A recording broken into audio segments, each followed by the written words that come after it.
Everyone always said my older brother, Ion, was perfect. He was the golden child, the pride of our family, the one who got top grades without breaking a sweat, the one who knew how to fix everything from a broken faucet to our father's mood, and the one who made every adult in the room nod in admiration whenever his name was mentioned. And for years, I believed it too, because when you grow up hearing the same story over and over again, you start to live inside it, even if it's not your own, even if you're the supporting character who only exists to make the protagonist shine brighter. So I did what any younger sibling would do. I tried to follow in his footsteps. I tried to matter in the spaces where he already ruled like some invisible king. And every time I stumbled, every time I failed to match his grace or his calm or his charm, I felt this strange mixture of guilt and rage, like I was broken for not being like him, or maybe worse, for not even wanting to be anymore. But none of that really hit me until the day everything started to fall apart,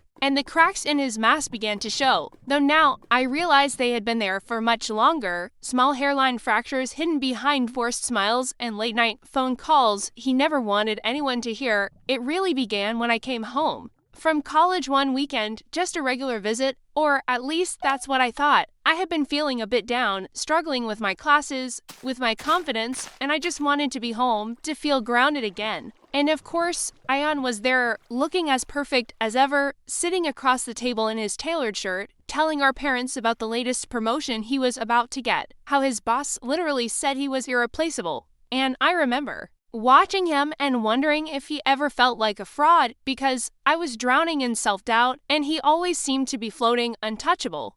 But then, as the weekend passed, I noticed strange things. His eyes darted around too quickly. When someone asked about his work, he snapped at Mom when she reminded him to call Nita, his fiancée, and later that night, I heard him pacing outside on the porch, muttering to someone on the phone, sounding desperate, not angry, but shaken, like someone who was losing control of something big. And it struck me so sharply because Ion never lost control, ever, so I leaned against the door, listening, holding my breath, and I heard him say something like, "I can't keep doing this, it's falling apart. I told you it was temporary," and I felt something cold crawl down my spine because I didn't know who he was talking to or what he meant, but it wasn't the voice of someone who had everything together. And suddenly, I remembered the time a few years back when he came home looking pale, saying he was in an accident but never explained it. And how Dad just accepted his vague story because, well, it was Ion, and then the memory of him forgetting to show up to my high school graduation came back, and how he apologized with this perfect excuse about a last-minute client emergency. And Mom even said, "He works so hard, Beta, don't be upset." But now, with the words I had just overheard still echoing in my ears, all those moments began to stitch themselves into a different picture, a darker one, and I couldn't sleep that night, lying there thinking about who Ion really was, and if I had ever known him at all. The next morning, I asked him casually about Nita, and his face tightened like I had jabbed a needle under his skin. He said she was fine and changed the subject, and then, a week later, Mom called me crying, saying that Nita had broken off the engagement suddenly, and that Ion wasn't talking to anyone, that he had taken a leave from work, and no one knew where he was staying, and that terrified me, not just because he had disappeared, but because it confirmed something I didn't want to believe, that his life wasn't just unraveling, it had already unraveled, quietly, secretly, while we all clapped for him and compared ourselves to him.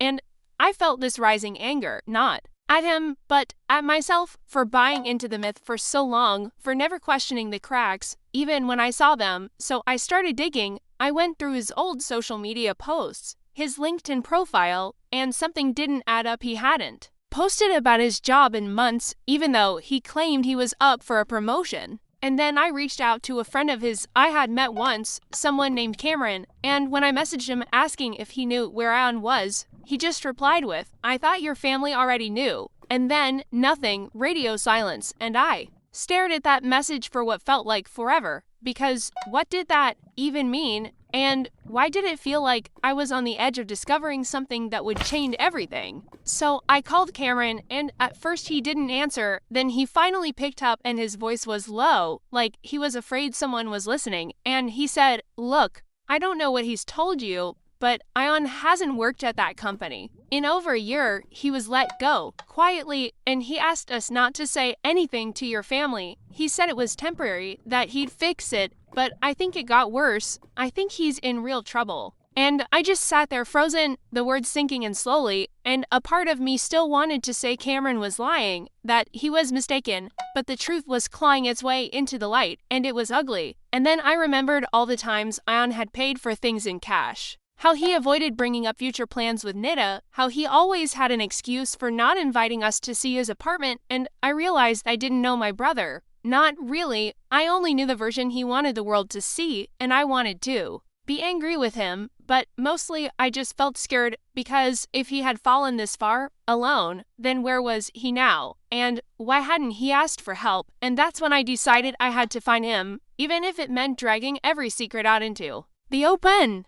I didn't know where to begin, really. I had no address, no clue where Ion could be staying, just a trail of lies and silence. But the guilt that had started blooming in my chest wouldn't let me sit still. I kept thinking, what if he's hurt? What if something's happened and I was too late because I was too caught up in being shocked, too busy being angry that my brother, my perfect brother, wasn't who I thought he was. So I went back home for a few days under the excuse of needing a break, though in truth, I just needed to be in the last place he might have left a trace, and while my parents hovered in that fog of denial, Mom praying out loud every morning for his safety, Dad pretending like work had suddenly taken over his mind. I started quietly going through his things. His drawers in the room he barely used anymore, his bookshelves, his old laptop which by some miracle still worked, and I found nothing earth-shattering at first, just notes, scribbles, a few resumes he'd saved. But then, in one of his desk drawers, hidden under a stack of certificates and birthday cards, I found an envelope full of receipts, hotel stays, a pawn shop,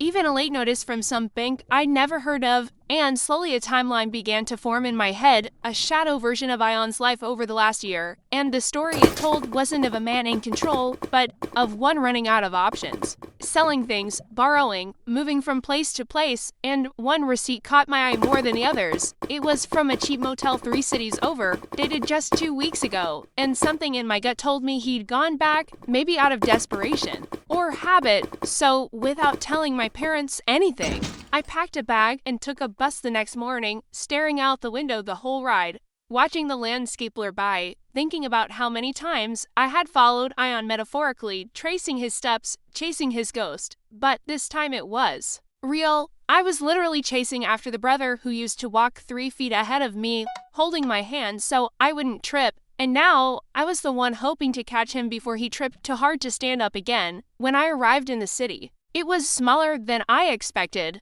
the kind of place where everyone looks at you like you don't belong. And when I asked the motel receptionist if she remembered someone named Ion staying there recently, she looked cautious, almost suspicious, and said, "We don't give out guest information." So I pulled out the receipt, said I was his sister. And we were worried, and something in my voice must have worked because she hesitated, then said quietly, "He left a few days ago." Didn't say where he was going, but he didn't seem well, kept asking if anyone had come looking for him. And that stopped me cold because it meant he was scared. Maybe paranoid, and whatever he'd gotten himself into, he didn't think he could come back from it. I thanked her and walked out, my heart thudding like I was running even though I wasn't, and I just stood there on the sidewalk, trying to breathe, trying to figure out what to do next. And then I remembered his last voicemail to Mom, one I'd overheard months ago and barely registered back then, something about needing space and finding clarity, and I realized he used to go hiking when things overwhelmed him.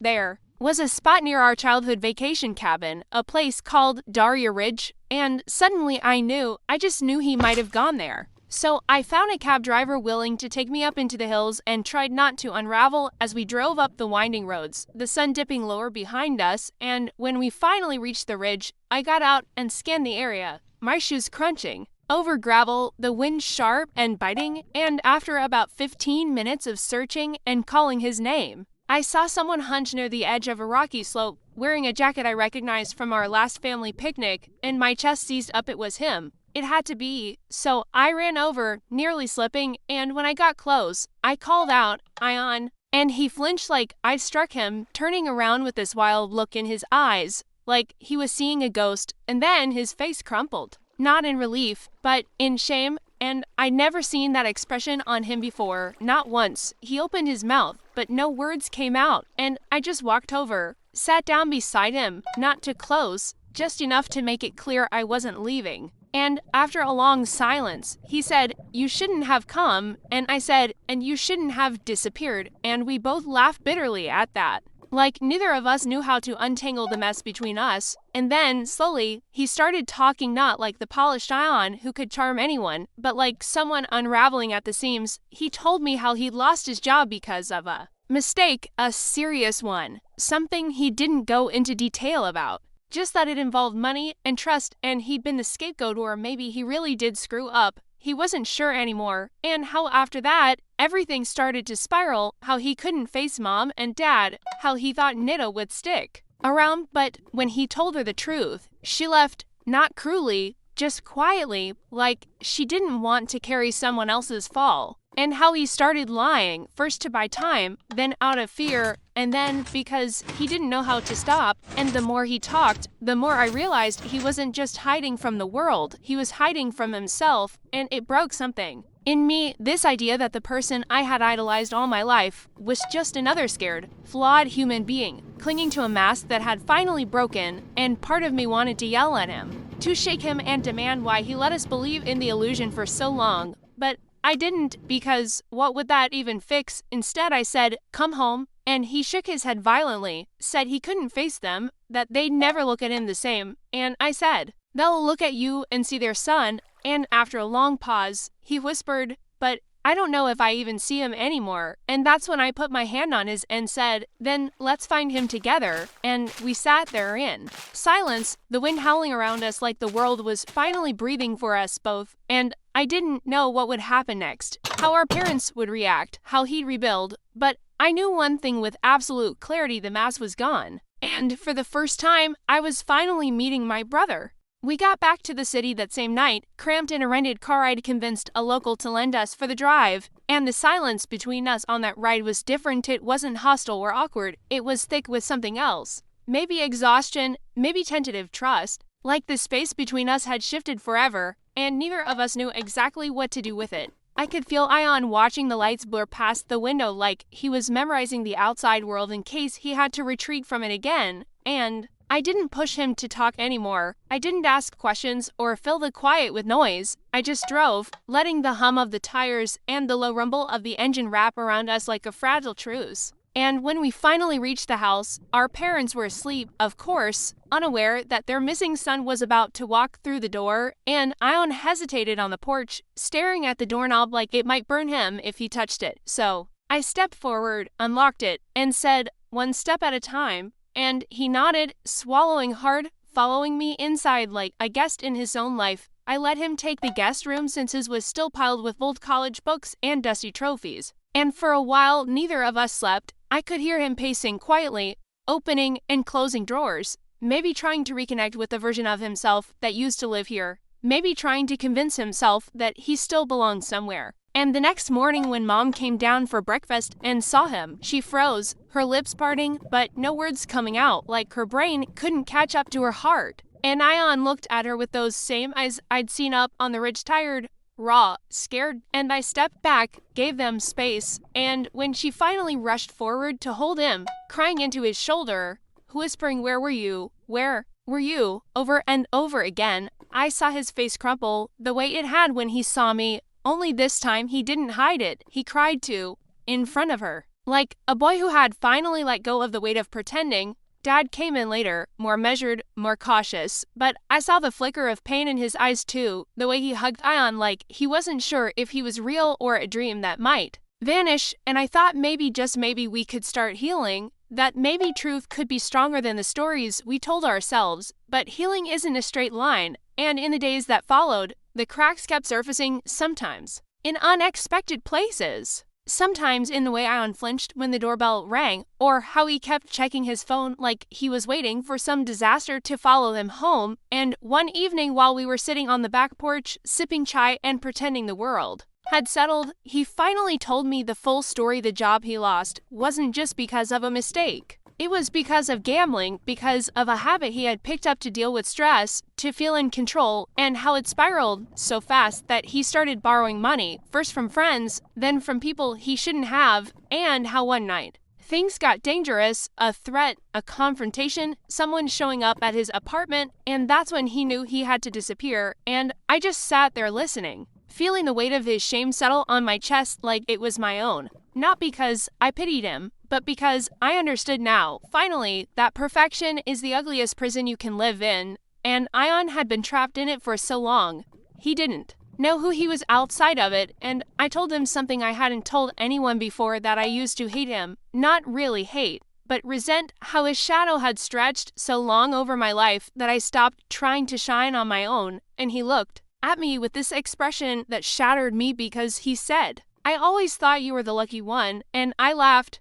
Not out of joy, but in disbelief, asked him how in the world he could think that, and he said, "Because you were allowed to be real," and that hit me so hard I couldn't breathe. For a second, because he was right, in our family, perfection wasn't a gift, it was a burden, and I had never realized that the same pressure that made me feel invisible had made him feel caged. And for the first time, we saw each other fully, me, the overlooked, him, the overexpected, and somewhere in that mess, we found something honest, fragile but real, and in the following weeks, we sat down with our parents, told them everything. Not all at once, but piece by piece, and their reactions were painful but necessary. Mom cried, Dad got angry, then silent, then sad, but no one walked away, no one slammed any doors, and that felt like a kind of miracle. Ion started therapy, began calling old friends to repay debts, even met with a counselor about financial planning. He got a part-time job at a local library just to keep himself grounded, and every evening we'd sit on that same porch and talk not about careers or achievements, but about small things, funny memories, movies, what made us anxious, what made us laugh, and it felt like we were learning to be siblings for the first time, without roles, without expectations, just two flawed people choosing to stay connected. And one day, as we were walking back from the market, someone from the neighborhood waved at Ion and said, "Still the golden boy, huh?" And he laughed, not that polished laugh he used to give, but something genuine, tired, amused, and said, "Not even close." And when I looked at him, I didn't see a mask or a failure or a lie. I saw my brother exactly as he was, broken, healing, and more human than he had ever been. Months passed, the season shifted, and slowly, almost imperceptibly, the atmosphere in our home began to soften, the kind of shift you don't notice day to day, but feel in the way people breathe easier, in the way silence becomes less threatening, and in the way healing begins to replace habit. Ion was still living with us, and though there were moments of tension, like when a letter from a debt collector showed up, or when Dad made a passive-aggressive comment about adult responsibilities, the world didn't fall apart, and that felt monumental. He had started tutoring students in math to make ends meet, and had even begun applying to some teaching programs. Something he said he used to dream of doing before life shoved him into a career he thought he was supposed to want. And hearing him talk about it was like meeting someone new entirely, someone lighter, someone more grounded. And I remember one evening as we sat in the living room, him grading a paper, me curled up with a book. I looked at him and felt this strange ache, not sadness exactly, but a mourning for all the years we spent being strangers under the illusion of closeness. And I thought about how many families probably live like that, loving each other across a fog of assumptions and expectations, too afraid to ask real questions, too terrified to hear real answers. And I thought about my childhood, how I used to tell my friends that my brother was a genius, how I used to feel both proud and small in the same breath, and how, deep down, I always longed for one moment where he'd look at me and see me not as the tag-along sibling, not as the one always in his shadow, but just as me. And now, in this quiet, I think he finally did. One day he asked if I wanted to take a walk, just the two of us, and we ended up wandering through the park near our old school, the one with the swings that creaked, and the basketball court where he used to pretend he was Kobe. And he turned to me and said, "You know, I used to think that if I slipped, I'd lose everything, like people would just stop loving me if I wasn't perfect." And I said, "Maybe you were trying to earn a kind of love that never needed earning." And he stopped walking, looked at me with something close to wonder, and said, "I think I was." And I felt this warmth swell up in my chest, like all the cracks And our history had finally been filled with something honest, not perfect, but real. And he laughed and said, "You're too smart for your own good." And I replied, "I had to be growing up with you." And we both burst out laughing, not bitterly this time, but with joy, with relief. And I think that's the moment I finally forgave him, not just for the lies and the disappearing act, but for the years I spent comparing myself to a mirage. And maybe, more importantly, I forgave myself too for not being who everyone thought I should be. A few weeks later, during a family dinner, he announced that he'd been accepted into a teaching program, and the look on our parents' faces was a complicated mixed pride, confusion, cautious hope, but no one tried to talk him out of it, and that silence felt like acceptance, maybe even a kind of respect. And I remember watching him that night, how he sat comfortably between us all, no longer performing, no longer trying to be perfect, and I realized his mask hadn't just slipped, it had shattered. And, from the pieces, something far more human had emerged. He still struggled some days, still had moments where his hands shook when the phone rang, still had nightmares, still got overwhelmed. But he wasn't hiding anymore, and that made all the difference. We started being honest with each other too, about our fears, about our childhood, about how the pedestal he was placed on had almost ruined him, and how being invisible had almost ruined me. And we both made a promise, sitting in that same spot on the porch where so much had been said and unsaid, that we'd never go back to pretending, that we'd never build masks again for each other's comfort. And maybe that's what real family is: not the people who see your best version and applaud, but the ones who see the worst and stay, who hold up a mirror and say, "Even this, I still love." So now when people say your brother's perfect, I smile, not because it's true, but because I know the truth is so much better. He's not perfect, he's real, and I take that version of him any day, because now I don't see a shadow, I see my brother, finally, clearly, and I know he sees me too.